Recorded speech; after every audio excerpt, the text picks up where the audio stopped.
of row 5, as we mentioned. William Barrett doesn't seem to be there. No, number 51 behind him, Paul Beasley, that lines up.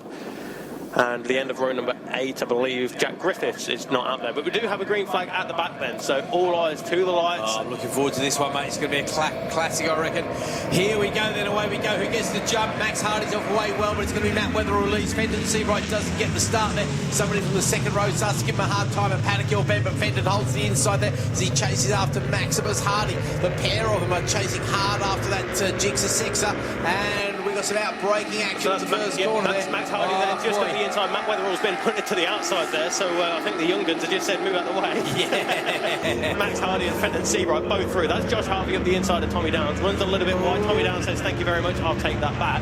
As they go out of Graham Hill Bend. Fenton Seabright up the inside of Max Hardy then, so 47 leads to 711 as they come around 30 on towards Chris Curve, sorry. Chris Curve, clear way, so there we go, we'll get there in the end. Clark Curve, there we go. Chris Curve. Too many curves. They're all good friends, too many Chris's. Okay, side-by-side stuff over the line, is it? Absolutely no, because it is Seabright leading Hardy. Hardy has to look down the inside, thinks, who's this kid who can now break into Paddock Hill Bend? There's not many people who can do that, and I can see the man who trains firemen to drive their machines very quickly in third place there, as well as pedaling along very rapidly.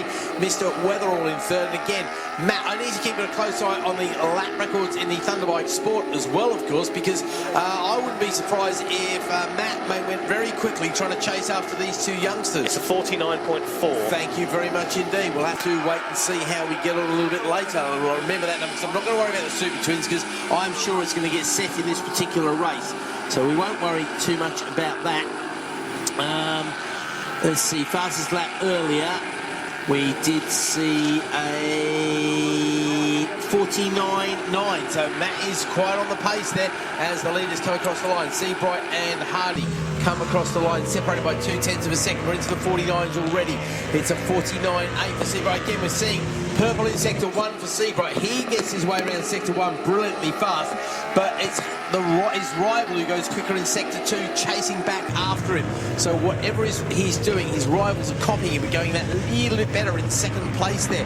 Top 2 into the 49s, Weatherall into the 50s that time round, but that was only the first flying lap of this race. A little bit further back it is Tommy Downs, third of the Super Twins, but a little bit off the pace, of course, as is everybody basically. Josh Harvey, Tony Russo, Tony running third, as is you'd expect. Tony so consistent.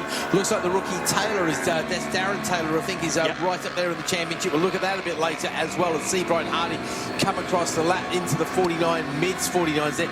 I'm sure that 49.6 will be a lap record of the Super Twins. I'll have to go back, but I'd be amazed if it's not, quite frankly. There goes Darren Taylor, Sean Wallace fourth over the line. There's Alex Mann out once again. Ollie Arben's out there in the Super Twins as well. He'll be on his SV again. No, he's on the Aprilia, is he? Finally got the damn thing running. Then we've got Ben Brown. That's the man from the Ninjas, of course, who also goes out in the Super Twins there. He's just gone past on Nick Bedford there. And May ahead of Bryant. And then Houghton, so May getting an extra couple of places over Craig Houghton. Craig not having a good weekend this weekend, but he does come in with a 43 or 47 point advantage, so he doesn't need to worry too much. As long as he's there or thereabouts the entire weekend, he will indeed confirm his victory in the Super Twin Championship. Out on the track there, it is Weatherall still going hard ahead of Harvey as well. Those guys are only separated by half a second. Looks like everybody's starting to go a bit green here. We're not seeing too many purples anymore. No, you mentioned that Weatherall was half a second ahead of Josh Harvey, but on that previous lap, Josh Harvey was lapping half a second quicker than Matt Weatherall then, so they are going to be closing up on this lap as we watch them come around Druids and on towards Graham Hill Bend. So Fenton Seabright and Max Hardy, they are pretty much equidistant from the last time around. It is still Matt Weatherall leading the way in the Thunderbike Sport ahead of Josh Harvey, and Tommy Downs third of the Super Twins at the moment, then rounding up the top 5 overall. But Tony Russo having a relatively lonely ride third in class. There is Darren Taylor, Sean Wallace, and then it's Alex Mann ahead of Ollie Arben and Ben Brown as they go in towards Surtees then. And, well, that is further down the order then. So Ben Brown, 11th overall, 6th in the Super Twins. But the gap, there we go, fastest lap of the race once again for Fenton Seabright. 0.9 of a second over Max Hardy. And it was a 49.481 on that lap. Purple in both sectors. So Max Hardy was wanting to know what the lap record is around here. I think it's a 49.481 for Fenton Seabright.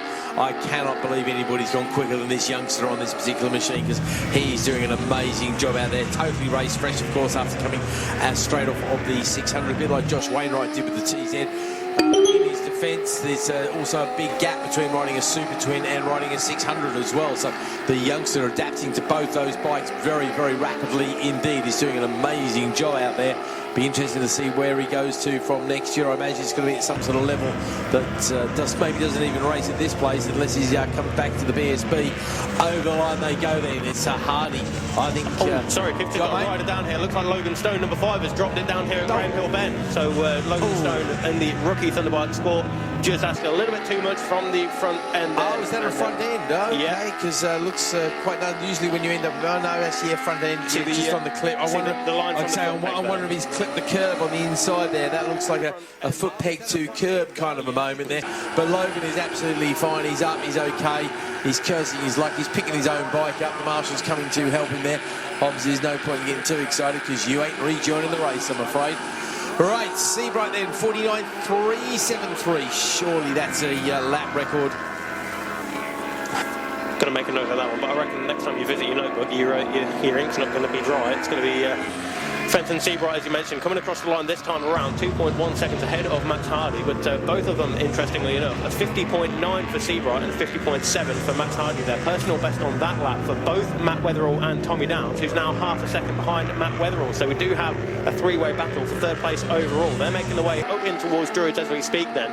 So it is the red number 11 ahead of the blue number 1 and the dark blue 17. Josh Harvey, Matt Weatherall and Tommy Downs in that order, just making their way through on a tail ender here. Looks like Darryl Skins then on the number 89 Suzuki. Josh Harvey, Matt Weatherall, Tommy Downs all going through on him now, but the yellow flag still being waved here at Graham Hill Bend, so that is one less overtaking opportunity for the time being.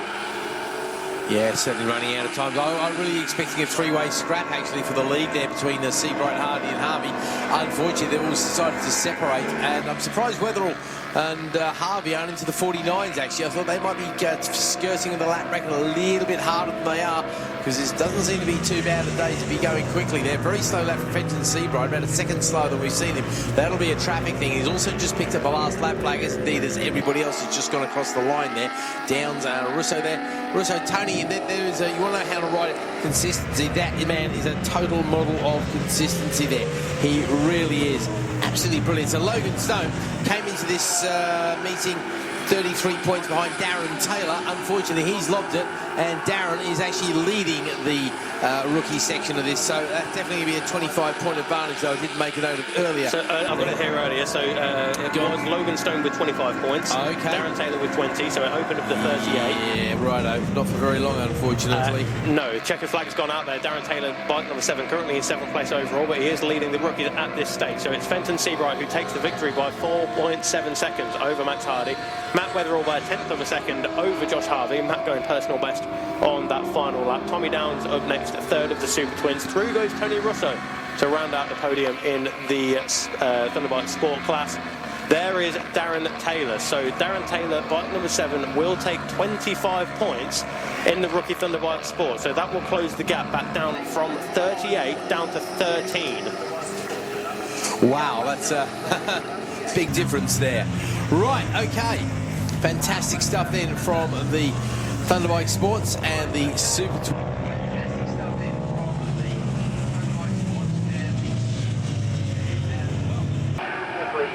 Excuse to get it all going a bit busy as we are having a really good day. This is the penultimate day of racing, and I have to say, having a look at the weather forecast for tomorrow, I think we'll see the best